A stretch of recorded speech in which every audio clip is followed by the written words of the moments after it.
Vous écoutez Radio Haïti Liberté, la radio qui met Haïti en vedette sur toute la planète. Mesdames et messieurs, bonjour et bienvenue à notre programme Cause Peuple Caplité. Cause Peuple Caplité, une approche sociopolitique et culturelle qui vous est proposée par Yves Louis du lundi au vendredi de 10h à 10h30 du matin sur Radio Haïti Liberté via les plateformes intelligentes.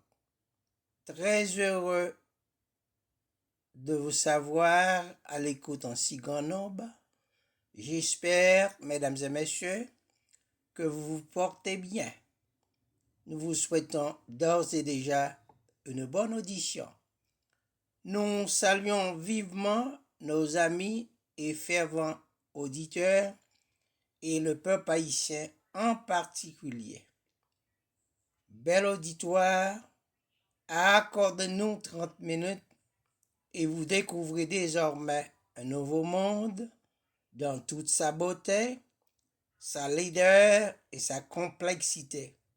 Cause Peuple Caplité, le canon de référence du présent et du vécu, votre rendez-vous avec l'histoire. Mesdames et messieurs, ce matin, nous avons jugé bon de vous offrir une émission spéciale à l'occasion du rappel à l'Orient éternel d'une légende répondant au nom de Franck Etienne. Le concert de ce jour, consacré à son honneur, est un espace, un moment d'échange et prend, dans une certaine mesure, l'allure d'un véritable festin de retrouvailles, où culture, littérature et spiritualité se donnent la main pour célébrer la vie de cet être exceptionnel qui nous a quittés.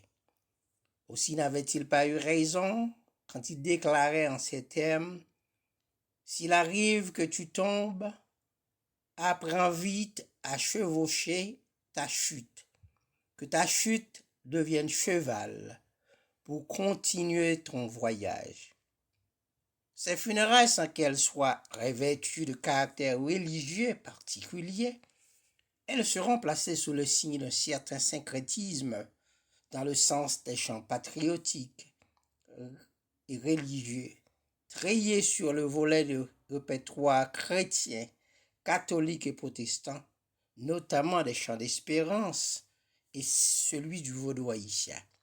Quel bel exemple de tolérance culturelle, spirituelle et que sais-je encore. Dignité, foi dans le sens de rêve, dira l'autre. Nous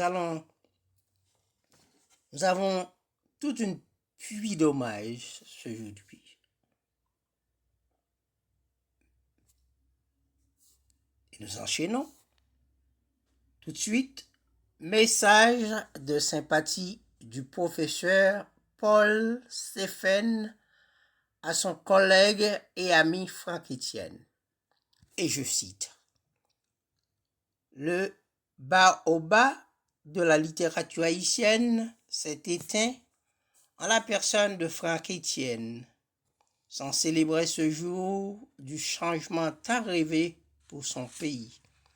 L'histoire retiendra son travail acharné durant son vivant pour une nouvelle Haïti. Il nous a laissés dans un deuil insoutenable. Paix à son âme.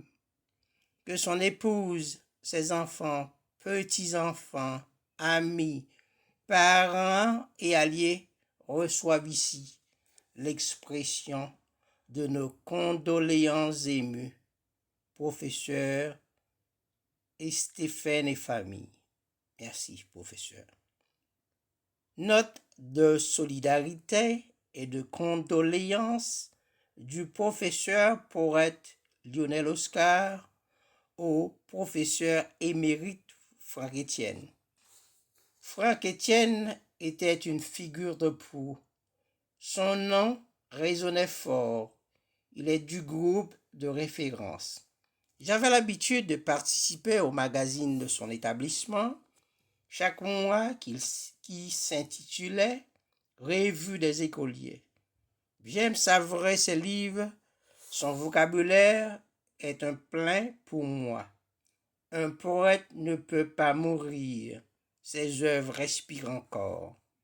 Paix à son âme, il a bien vécu sa vie comme écrivain et artiste peintre, un directeur émérite qui a bien conduit son établissement, un bel aérien qui a fait briller en instruction certains élèves du Grand Bel-Air, professeur,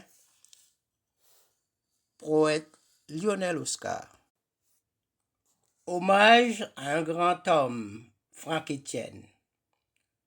Les messages de témoignage ne cessent de pleuvoir après l'annonce du décès de celui qui est connu comme le père de l'aide haïtienne, Franck Etienne.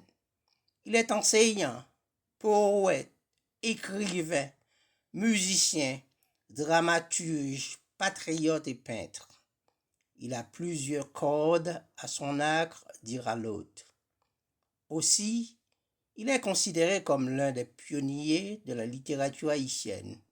Il a été l'un des fondateurs du spiralisme, un mouvement littéraire et pluraliste qui a émergé durant les années 1960. Il est l'auteur de plus de 40 ouvrages tels que Murs à crever, Ultravocal, Désafi, Pélin-tête, Incandescence, pour ne mentionner que. Parler d'un homme aussi grand n'est pas une tâche facile. Aujourd'hui, s'il est une âme à laquelle nous nous devons rendre hommage, c'est celle de Franck Etienne, cet homme débonnaire dans toute l'acceptation du terme. Mesdames et messieurs, il est d'adage universel que toute disparition est leçon. Celle de notre regretté patriote est leçon d'un parcours de vie dont on se souviendra qu'il fut essentiellement construit autour des valeurs de conviction, de dignité et de témérité. On retiendra en effet que le Trésor national Franck Etienne a construit son parcours sur la fondation de convictions assumées et rarement ébranlées. Pour éclore, toute conviction a besoin d'être nourrie par cette forme de hardiesse, d'audace ou de rébellion qui se transforme parfois en témérité. L'audace et la détermination constituent des caractères que l'on attribuerait sans hésitation à l'illustre disparu. Conviction et ferveur ont également marqué ses combats politiques dans le sens le plus noble du mot et sa gestion à la tête du ministère de la Culture en 1988 sous la présidence de François Saint-Roch Leslie Maniga. Au-delà, Franck Etienne fut un homme pour qui la dignité a un sens.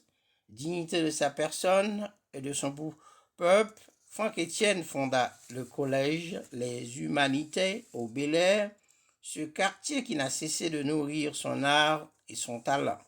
Cette institution noble s'est transformée en un laps de temps en une ode à l'excellence. Le Bel-Air vient de perdre un important maillon de la culture. Ce ne fut pas facile et à n'évoquer que son nom, des générations de nos compatriotes, tant à l'intérieur qu'à l'extérieur, sont encore marquées par le souvenir de sa fermeté et de son érudition. Franck Etienne est parti sans bruit parce qu'il a vécu sans heurts majeurs. Il professait, outre son métier d'homme, le culte de l'amitié vraie qu'il plaçait au premier plan. Un de ses préoccupations existentielles, Il aimait la vie et son pays d'un immense patriotisme. Il est de naturel serein, jovial, avenant. Il pratiquait à l'égal d'une vertu cardinale, l'humilité, cette valeur si rare, voire rarissime de nos jours.